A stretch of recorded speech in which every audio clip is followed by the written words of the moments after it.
Praise the lord. ఈరోజు దేవుని వాగ్దానము. దుఃఖపడువారు ధన్యులు, వారు ఓదార్చబడుదురు.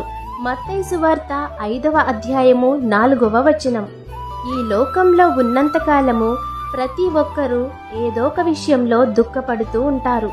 ఆ దుఃఖము మనుషులేదుట కాకుండా దేవుని సన్నిధిలో కనపరచాలి.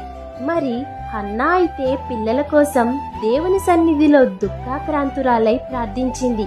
దేవుడు ఆమె మొర ఆలకించి ఆమె జీవితంలో దేవుడు గొప్ప కార్యాన్ని చేశారు.